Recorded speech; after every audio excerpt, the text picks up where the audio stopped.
L'Afrique australe, championne du private equity en Afrique sur la période 2014-2019. Le rapport publié fin novembre 2020 par l'AFCA, Association africaine de capital investissement et capital risque, souligne que la région concentre 26% du total des investissements privés en capital réalisés par les 5 régions du continent. Cela correspond à 311 offres conclues pour un montant total de 3,8 milliards de dollars. C'est quand même un signal fort par rapport à l'évolution du capital investissement dans cette partie du continent. D'une manière générale, tous les pays africains ont des potentiels en matière de capital investissement. Et ce potentiel est par rapport à la démographie de nos pays, qui est une démographie assez jeune. Du coup, il y a au manque d'infrastructures dans nos pays et avec une marge de croissance extraordinaire dans nos pays. Tous ces éléments mis de bout en bout font que c'est des terrains très propices au capital investissement.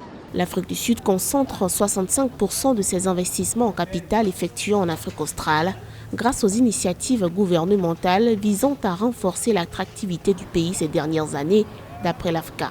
L'Afrique du Sud est suivie par la Zambie, qui ne totalise que 11%. Il faut créer un environnement juridique, politique et économique qui permet le développement de ce capital investissement. Mais ça appelle à ce que les entreprises soient bien gérées, qu'il y ait une certaine rigueur de gestion et qui permettra au capital investissement de se développer. Ouais, l'avantage, c'est vraiment une diversification des moyens d'investissement et de financement, surtout en matière d'infrastructure ou en matière d'industrie. C'est assez important.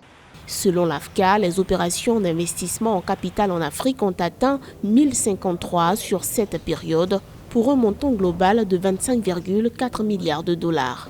Les investissements ont surtout été accueillis dans le secteur des biens de consommation, de l'industrie, des services financiers et des technologies de l'information et de la communication.